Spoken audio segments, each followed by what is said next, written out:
Hello YouTube. I'm going to start here in just a sec.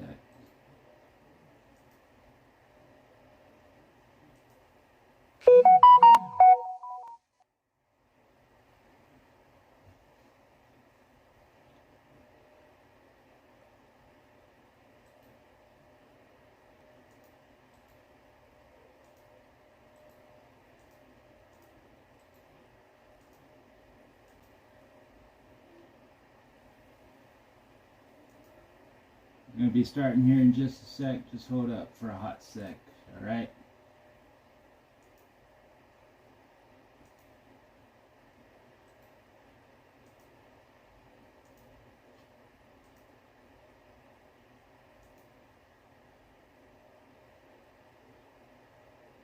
Gonna do some things.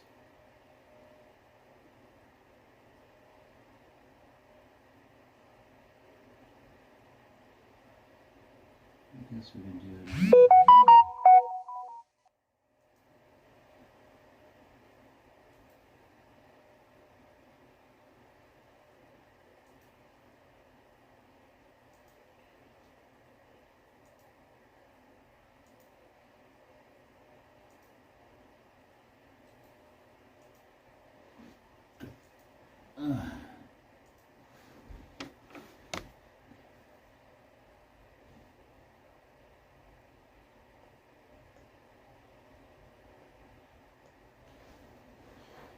Soon I will be with y'all, just in a hot sec.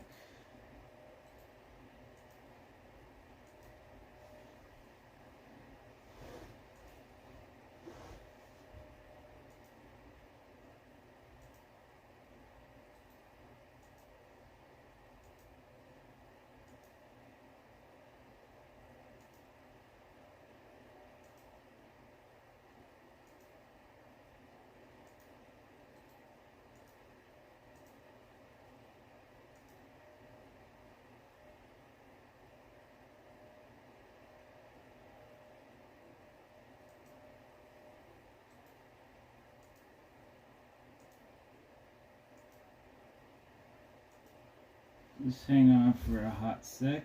We'll be with y'all in just a moment. Just doing all my stuff right now. Just do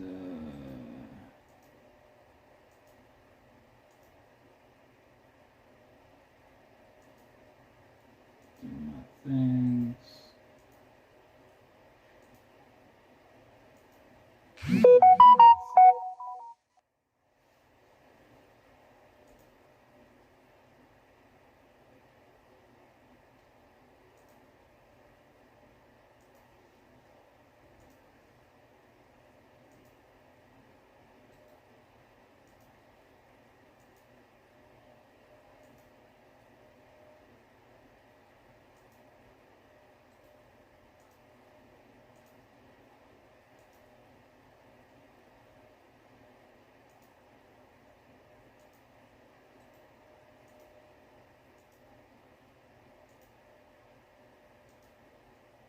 We'll be with y'all in just a hot sec.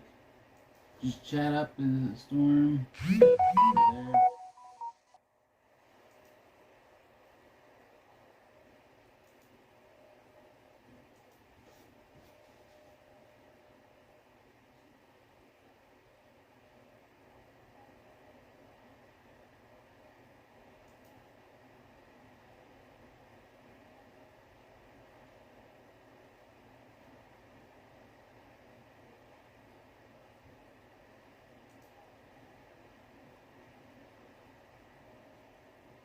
Come on now.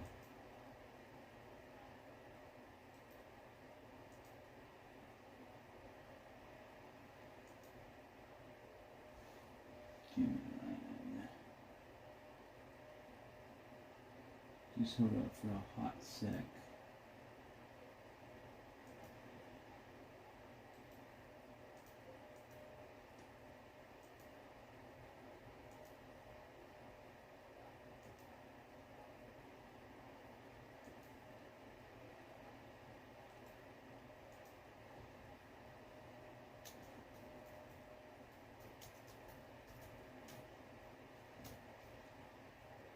start as soon as I do all this stuff, so hold on for a hot sec.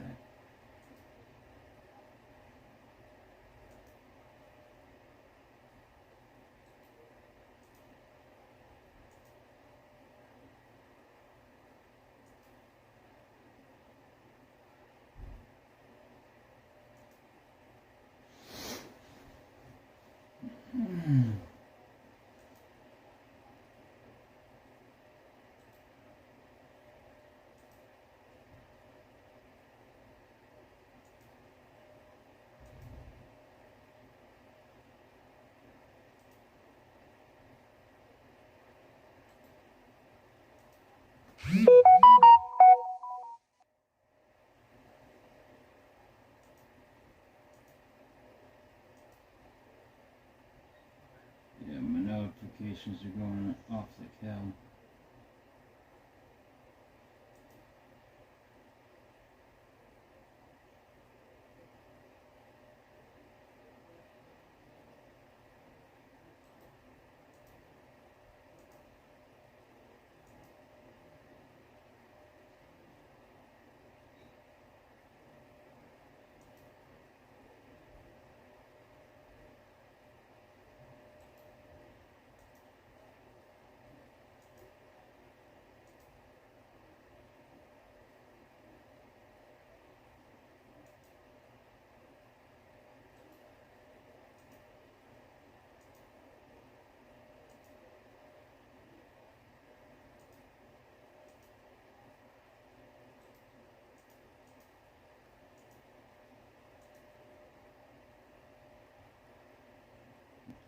Almost done.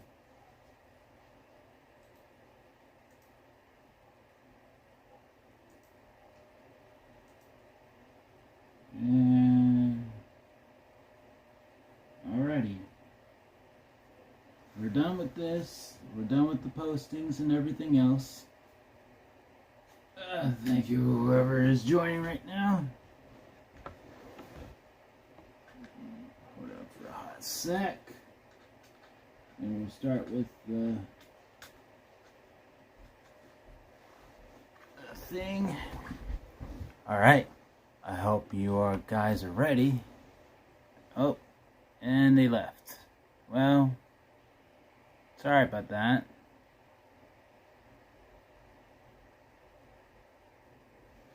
Sorry it took so long, but we're fixing to start doing this, alright? Let's go. First story. My mother watches me sleep every night. The first time my mom started The first time my mom started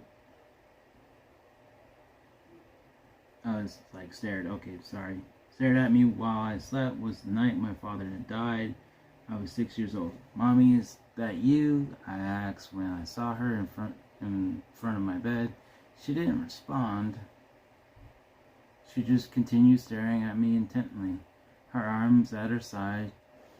She has done this every night since. I'll wake up in the middle of the night and she will be there at the foot of my bed, staring. She doesn't go away until morning. It's funny though, because I never actually see her leave.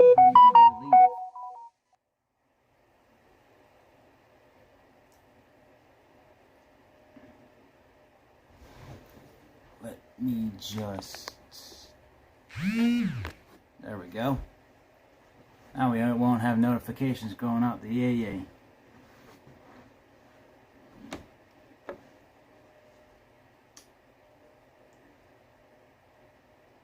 Oh, where was he? I guess she does those things while I'm sleeping or while I'm in the bathroom or looking down at my pillow.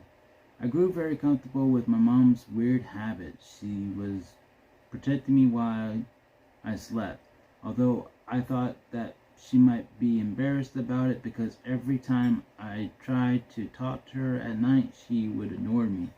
So I never brought this up to her during the day. It was our little secret. Ooh. I never suspected anything sinister until I moved out to college. it was a 2-hour drive from my small hometown to the big university, which I completed on my own at 7 in the morning. That night, my roommate and I had been out late at a frat party. The first time I got to try alcohol. We had a good time, and when we got back, I went straight to bed. An hour later, I woke up to go to the bathroom when I saw my mother standing at the foot of my bed as usual. "Mom, what the hell?" I shouted. "How did you get here? You're supposed to be 2 hours away." My mother just stood there as usual, no sound, no facial expressions, just eye contact. "Hey, why are you shouting?" My roommate walked in and immediately stopped in his tracks with an expression of pure terror. My mother immediately changed her gaze to him and started slowly walking towards him. "What the fuck is that? What the fuck is this thing?" My roommate stammered, backing up into the wall. "Mom, he's my roommate. He's fine," I said. "Mom, you called this thing your mom?" My roommate shouted. With that, my mother jumped on him and started howling in his face. I tried pulling her off of him, but I couldn't. She was somehow too heavy, even though she weighed 100 pounds. After about 30 seconds of howling, she was unconscious. "Mom, what did you do to him?" I shouted, crying. My mother resumed her position at the bed, staring at me as usual. I was about to call the police, but when I picked up my phone, I saw that I had just gotten a text message from my mom. "Hey honey, I just realized that you forgot your English textbook. Do you want me to mail it?"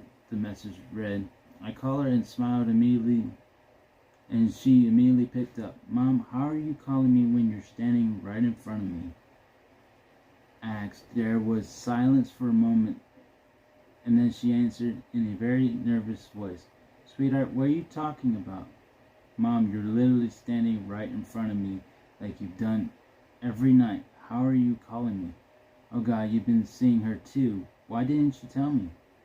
My mom responded in a worried voice. "Honey, that thing that you see in front of you is not me. You need to get out of there right now. I'm going to text you the location of a 24-hour diner that I know of that's right in between us. Meet me there." "But Mom, this thing just hurt my roommate." My mother's voice cracked, and she started to cry. "I'm sorry, honey. He should be fine. Find his room key, put him in his bed, and lock the door." I did as my mother said and made the 1-hour drive to the diner. She showed up still in her pajamas with her face red and puffy from crying. "Honey, why didn't you tell me that you've been seeing her?" she asked. "Mom, I just thought it was you. I never brought it up to you because I assumed you were embarrassed." "Really? You never thought it was weird that I never slept or blinked?"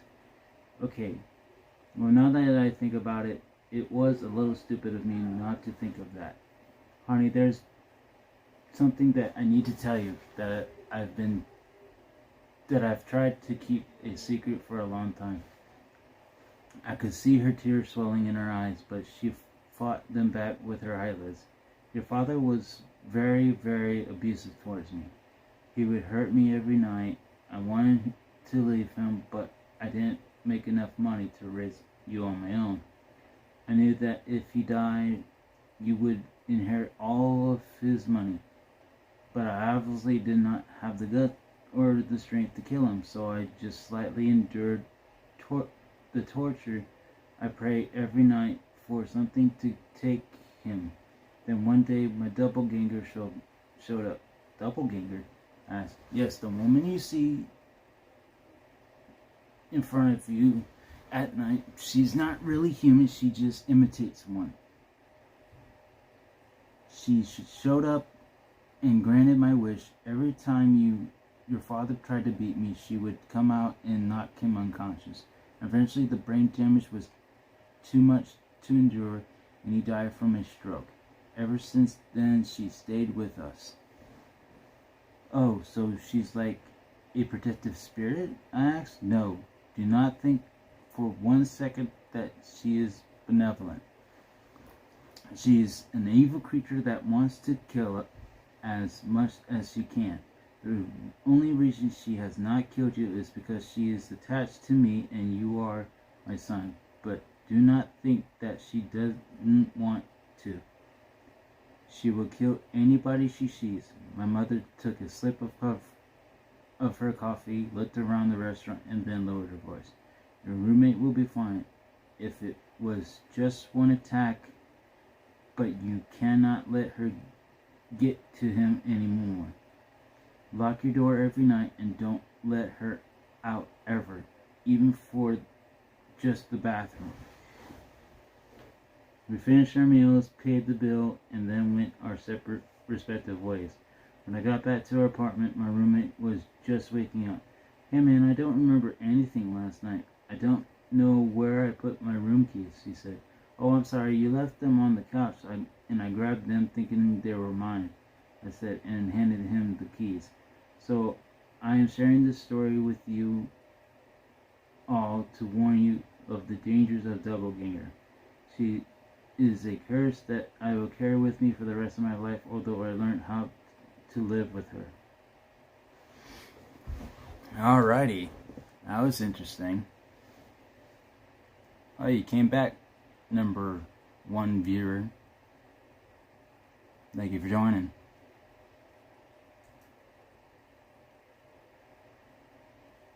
So let's go to the next one. Let's see.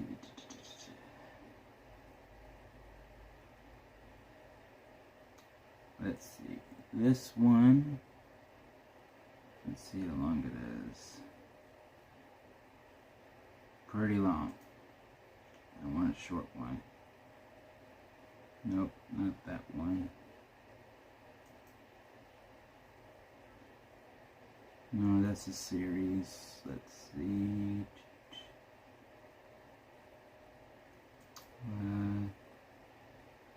Let's see. Shit. There's nothing right here right now. Okay, this one seems... Let's see. F it, why not? So, next story is... I pressed update. It's a series, but oh well. For the past 3 years, I've worked in administration. I handled the day-to-day, the paychecks, the bills, and organized all the receipts. I have a love-hate relationship with Excel, and I've grown so accustomed to my desk that you can't move a single pen without me taking notice. That desk was my kingdom, but yeah, it is about as interesting as a brick. That is until a few months ago. Ouch, I hurt my hand. My supervisor retired, so we took an outside hire. A lot of people were upset by this, as there were several clear candidates as to who should have gotten the promotion. I had my name in that hat as well. Still, we suspected there was some sort of possible connection between the new hire and our old boss. My new boss was Elaine Garris, early 40s and way too educated for this type of job. At least 2 master's degrees in something I couldn't even pronounce, and all kinds of volunteer work. She worked in both government agencies and private enterprises, and all we could see was that she excelled at whatever she did. Elaine was unstoppable. My first impressions of her wasn't that great. She just walked in the front door and started making demands without even introducing herself. She ignored the cake the others had gotten for her and just told them to prepare for an inspection of the warehouse. I was just given a memory stick and instructions to install her office administration tool. New mandatory routines, not even 5 minutes in. And you left.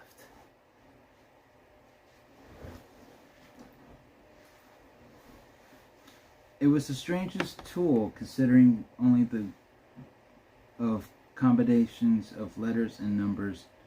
20212 blah blah blah blah blah exe was the biggest one.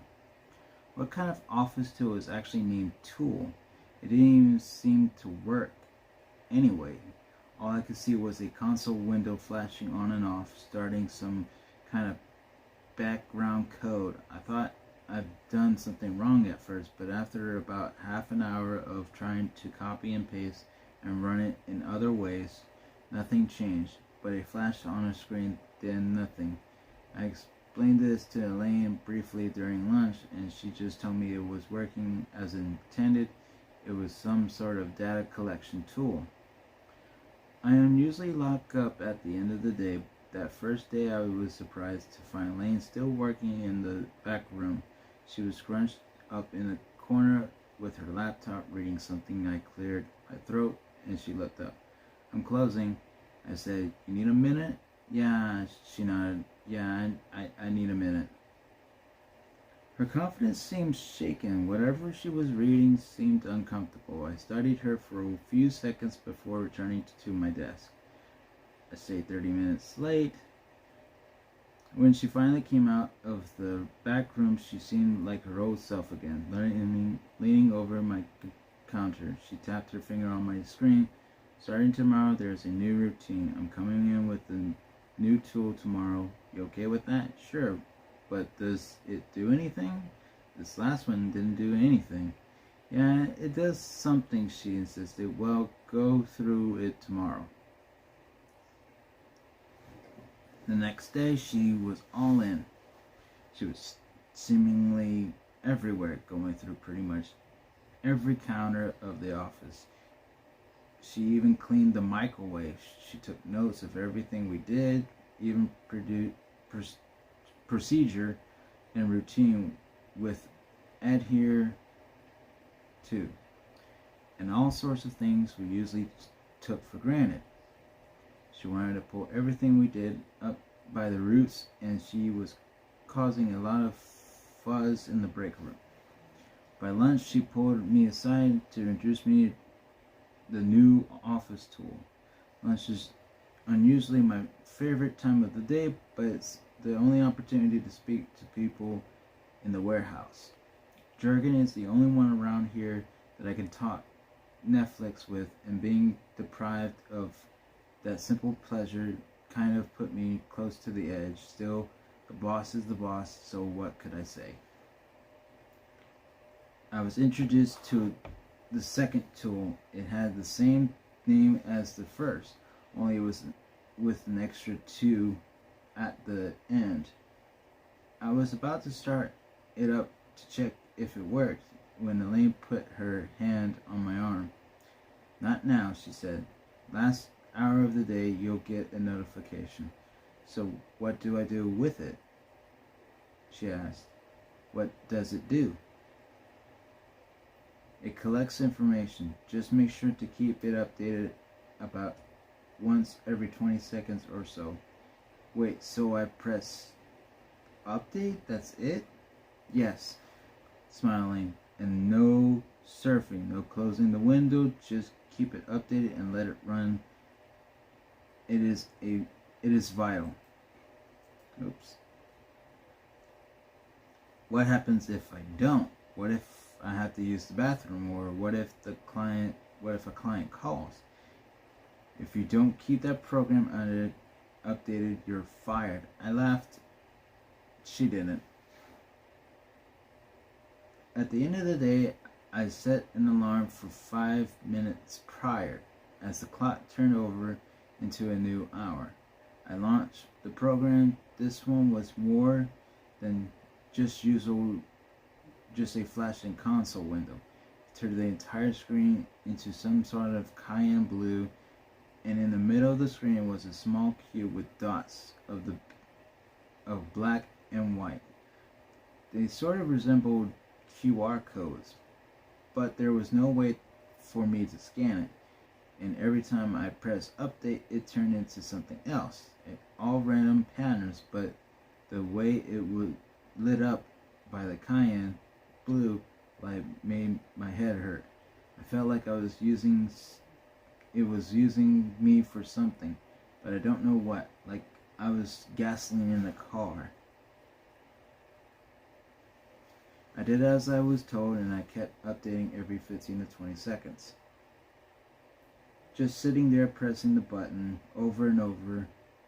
I was so focused, I almost got a cramp in my finger. That 1 hour passed me by so slowly it felt like I'd been sitting there all day. When that hour was finally up, I snapped out of it with a pat on the back. Elaine was seemingly happy with my work. I still had no idea what I actually done. Coming home that day, I had a migraine, something about shifting images, and that strong cayenne light just made me sick. All the way home, I could have sworn things were turning blue in front of my eyes.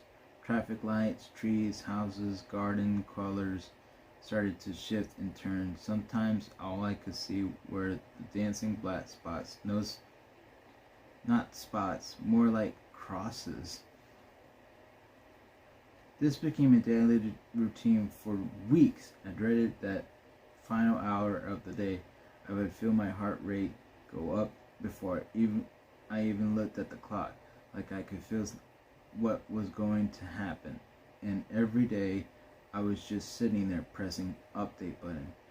I tried installing an auto clicker, but it just didn't seem to work. Also, I got the impression that Elaine wanted me to do it manually. Not that I had the slightest idea of what I was doing, but still.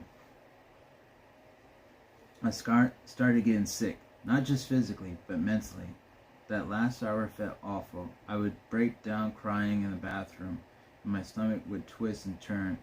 I would get these awful cramps. I lost close to 25 pounds in a month, and I was getting nearly enough sleep. I started to... Oh.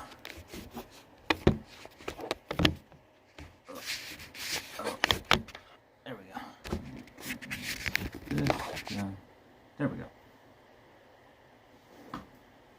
Oops, shit. What did I do? I closed out the thing. Okay. There we go. Now we're good.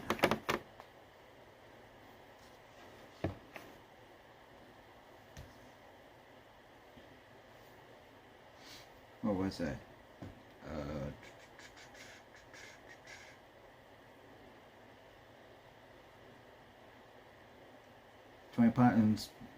25 pounds in a month, and I was getting nearly enough sleep. I started hating going to sleep. That's all I could dream was about these squares, the cayenne color, and this awful noise. Of course, there was no noise in the program itself, but I always imagined there was. You know, when you look at a picture or a muted video, you can almost hear what it sounds like in the back of your mind. That's what it was like to me. Finally, I just couldn't take it anymore. It was Friday when the last hour came around, and I just didn't start the program. Instead, I just sat there, 100% ready to lose my job. I was fed up. I could see my eyelids weighing heavy, and there was nothing left to encourage me. Elaine could stop by and chew me out, and I wouldn't care. All the joy drained out of me. I had to at least try to get away, no matter what my heart was telling me. There was a notification on my computer. Just a sound, nothing actually popped up. Seconds later, the program started itself. The update button was blinking red. The cayenne frame turned, but the box with the black and white spots was empty. I refused to press the update button again. Not one more time. They had to drag me out. I was blinking faster and faster. The disk drive was making this awful squealing noise. The fan was spinning out of control. The computer seemed to beg me to click the button, but I didn't. Suddenly, the noise I imagined came to life. This awful bit crushed scream from some sort of primitive. Every color in the room twisted and turned, slowly becoming cayenne. I was bleeding from my head, or bleeding from my nose, and my ears burning hot. I felt like a loudspeaker, like the vibrations from the sound came from inside rather than outside. My eyes were rattling. I fell out of the chair, gasping for air. My finger twitched in the air, trying to click the update button, trying to make it all stop. I could feel a part of myself slipping away from me. Lying there on the floor.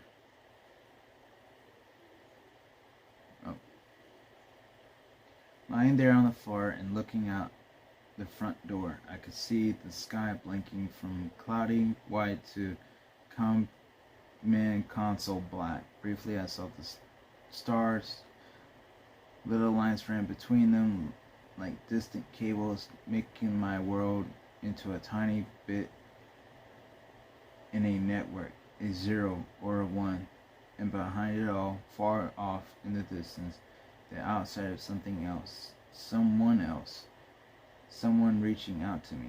All of a sudden it just stopped. Elaine was standing behind my desk, having just pushed the update button.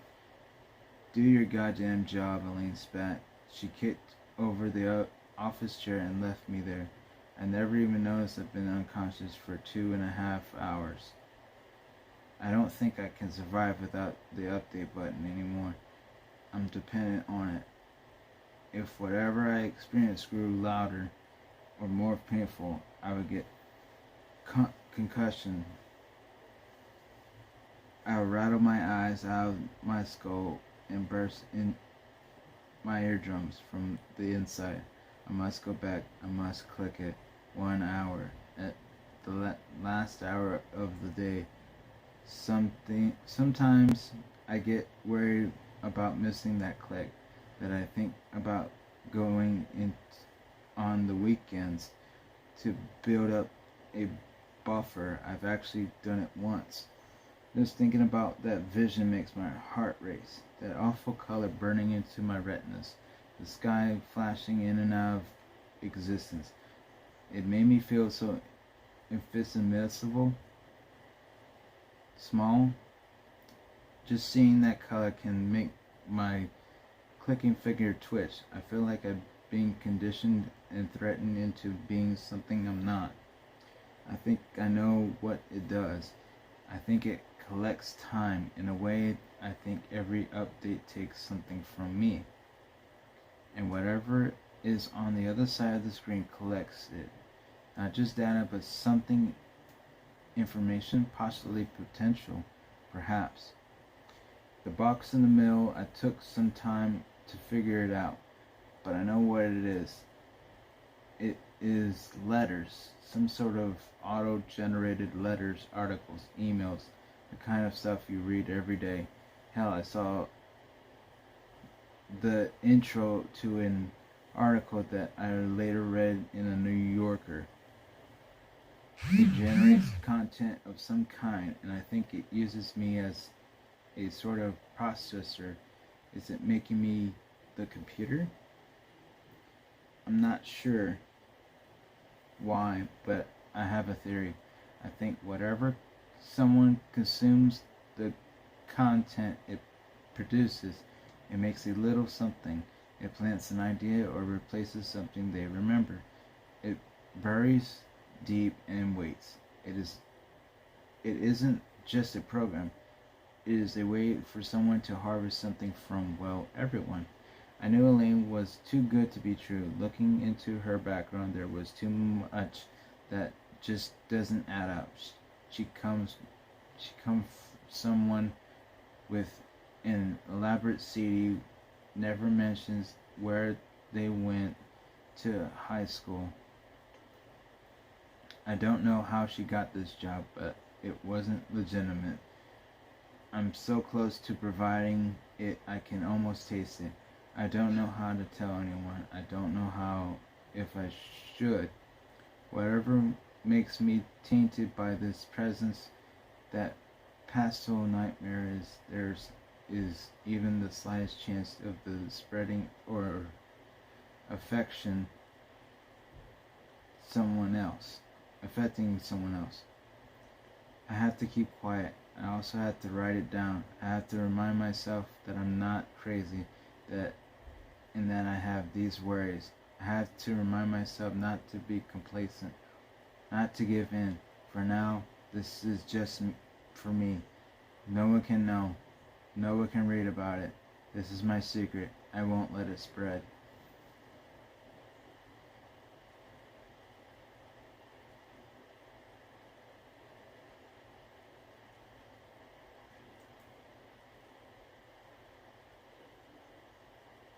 And there's no one.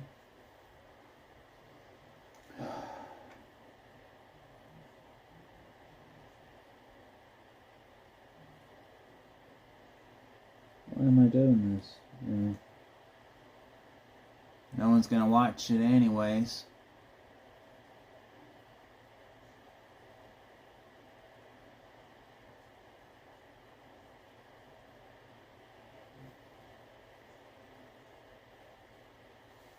And it's been 36 minutes and nothing has happened.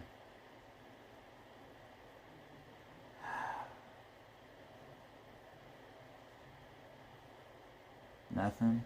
No one? Not even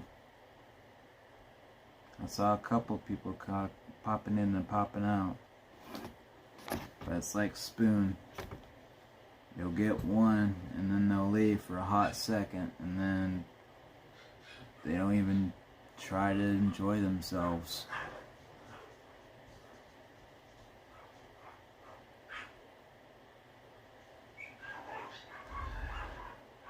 Let's see if there's another one.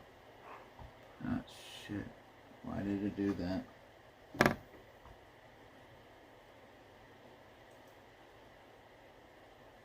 Where did it go?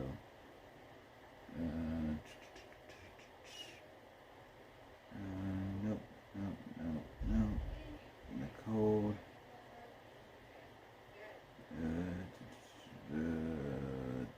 The jogger. Let's see what this one's about.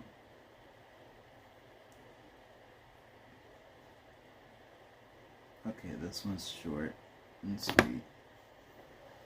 And then after this one, I'll probably stop the stream because there's no one watching this.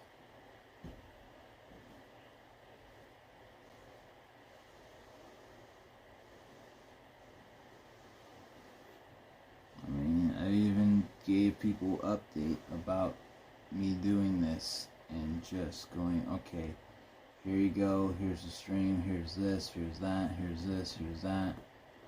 Okay, well, about this and that and this, and it's like, what? And I'm like, oh, okay, well.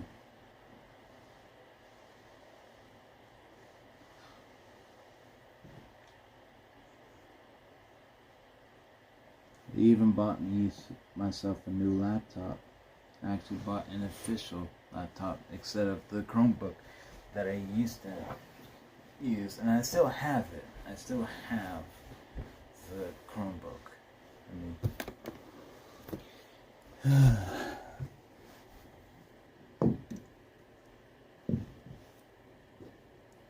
then just change this, and there we go.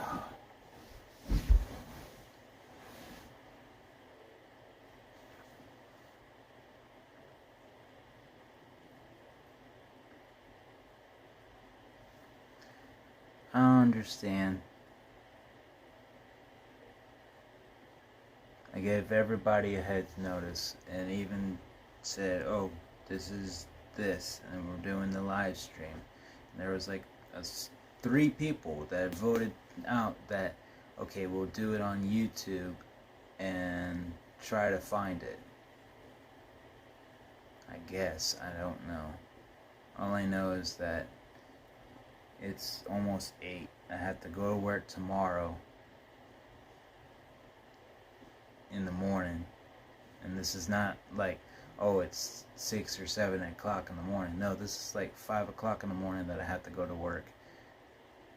And I just put so much work into not only my other job, but also this. I mean, yeah, I'm not uploading crazy because other than that, I can't just upload every single video that I see or trying to make, because either people are not going to enjoy it or people are not going to get to it or whatever. I don't know. But it's like, I don't know. Mr. Turtle is not happy. Mr. Turtle, I think we need to change you. Yep, we're going to change you, Mr. Turtle. We're going to change you into this one, because you're not happy either. Because your happiness is my happiness. So Mr. Turtle will be right there. He's not happy. He's not happy that you're not subscribed to this channel, that I put in work every single day. And not only do I put work into this, I also put work in my other job. And it's not like, oh, okay, he just goes into work. No, I clock in about 10, maybe 20 minutes before I actually have to clock in. Where I have to clock in. And I don't understand that. I don't. But we'll do this story. And then we'll finish it off. The Jogger. I'm a graphic designer and for the past year worked from home. Just me and Stan, my goldfish. I've had to change my daily routine just because of this, or nothing gets done. Every day I go on for a morning jog with the destination being a little coffee shop only 3 miles away. Once there, it's 10 minutes to have an iced latte, then jog back home. Then this gives me the energy boost I need to face the day. Here's the weird part. I noticed that one of my neighbors decided this was a good idea too. He jogged right behind me to the coffee shop, wait outside, and then jogged back with me. I honestly don't know when this started. There aren't many joggers or dog walkers down that path. The thing I did notice though is that one time I got a call while getting my coffee, so sat there for close to half an hour. He was still there, slouched by the wall, waiting for me when I got out and started the jog home. It was only then did I notice. The idea that he was the shy type was probably in the back of my mind, but now that I was actually looking, a number of strange things worried about me. For one thing, he made a point of always staying behind me. His mask was always on at all times. Even though it was a residential area with nobody out this early. I slowed down and pretended to fiddle with my shoe, letting him pass. It didn't work, and soon enough he was behind me again. I was on high alert after that. The street was empty, and I swore if I came across anyone, I'd make up an excuse to chat with them, so no such luck. With every step, the idea of calling the cops had more appeal, but in my mind I kept going over those vids where women were heavily criticized for doing just that. Help, help. I'm a white woman and some brown guy is with my field of vision. I ran down this path every day for a year, but that one day was easily the longest it's ever been. I kept finding excuses to let me pass, but he caught up and somehow acted annoyed, like I'm breaking the rules of some game. We finally parted at the entrance to the apartment building. I know it was silly to keep checking the locks, but need to be buzzed to enter the building, but just to be safe, I checked and checked again. The next day, I experimented. and started my jog 2 hours later than usual. Out from a corner he appeared, mask and sunglasses on, jogging behind me. I couldn't take it anymore, and once in the coffee shop I called the cops. I think he realized I was spooked because he was nowhere to be found. By the time they arrived, my description of his tracksuit and generic blue mask weren't much to go on either, but the officers were nice about it. I skipped my usual jog for a few days, but kept an eye out. Nothing. I thought he might have given up. I was starting to get stir crazy without my daily run, so just to be safe I changed the timing to an hour earlier than usual. The cafe won't be open yet, but I feel better. Out from the same corner he came to join me on my run. There was nobody out this early. If he was going to do something, nobody would know. Headlines flashed in my head. Woman stabbed a mile away from her apartment. The jogger killer strikes again. A madman on the loose.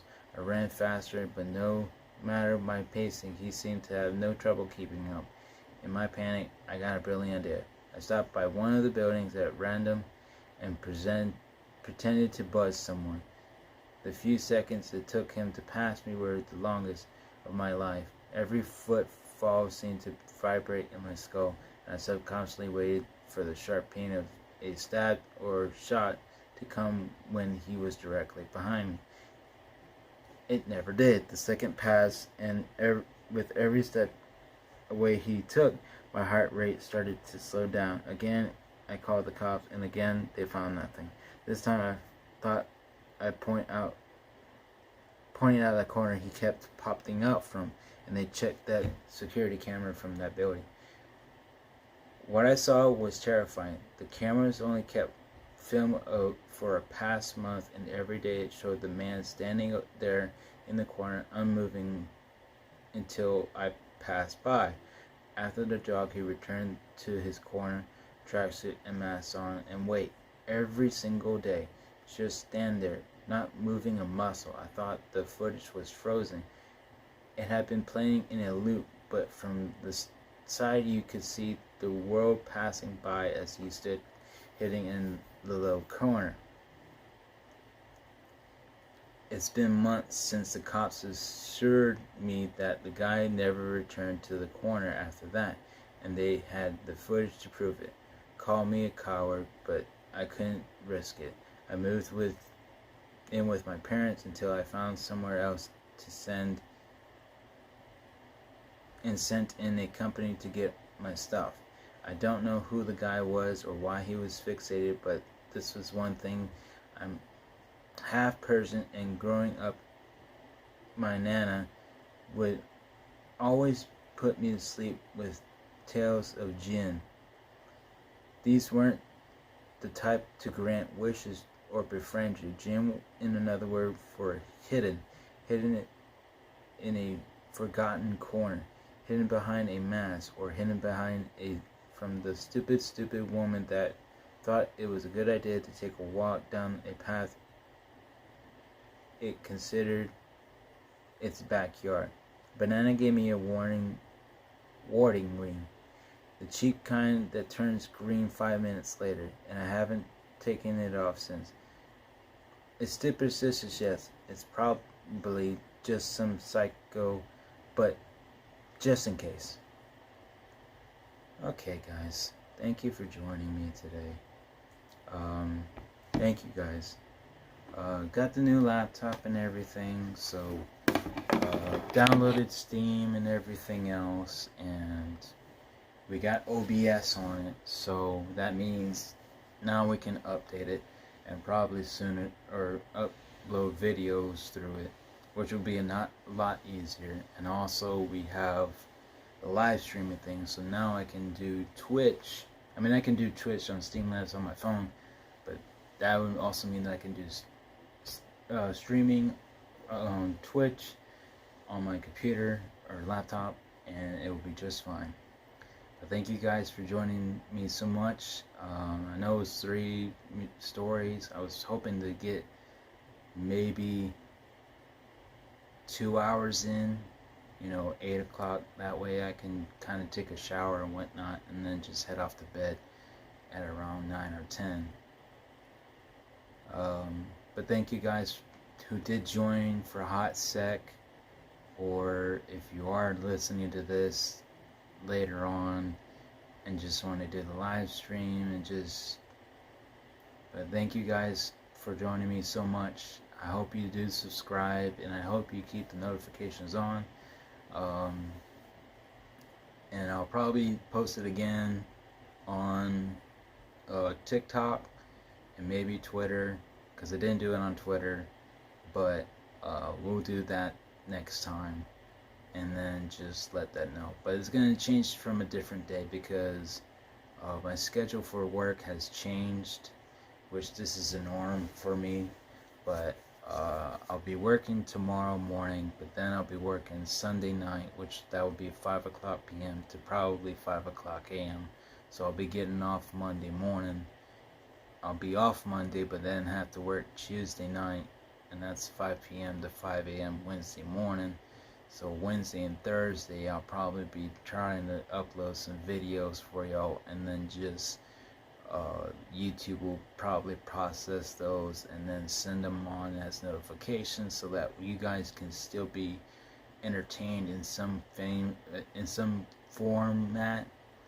But I'll probably do it this coming up Thursday, another r/NoSleep, so keep that notified. This up and coming Thursday, probably the same time, probably at around 6, maybe 7 o'clock p.m.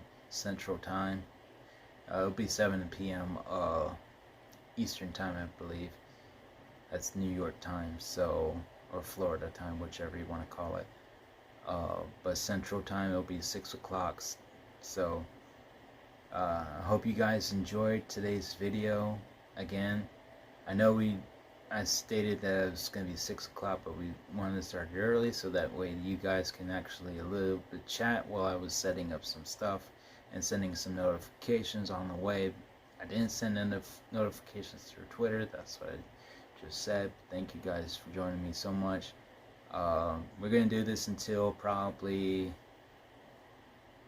the end of October, so probably we'll be doing this twice, which 2 weeks probably. So probably the end of October will be Thursday, I believe. I'm not for sure, but I will let you know, guys. I will let you guys know, and we'll keep notifying you and all that stuff. I'll try to figure out how to do the TikTok live stuff, but as of right now, thank you guys so much for joining me, and I hope to see you guys in the next time. Peace.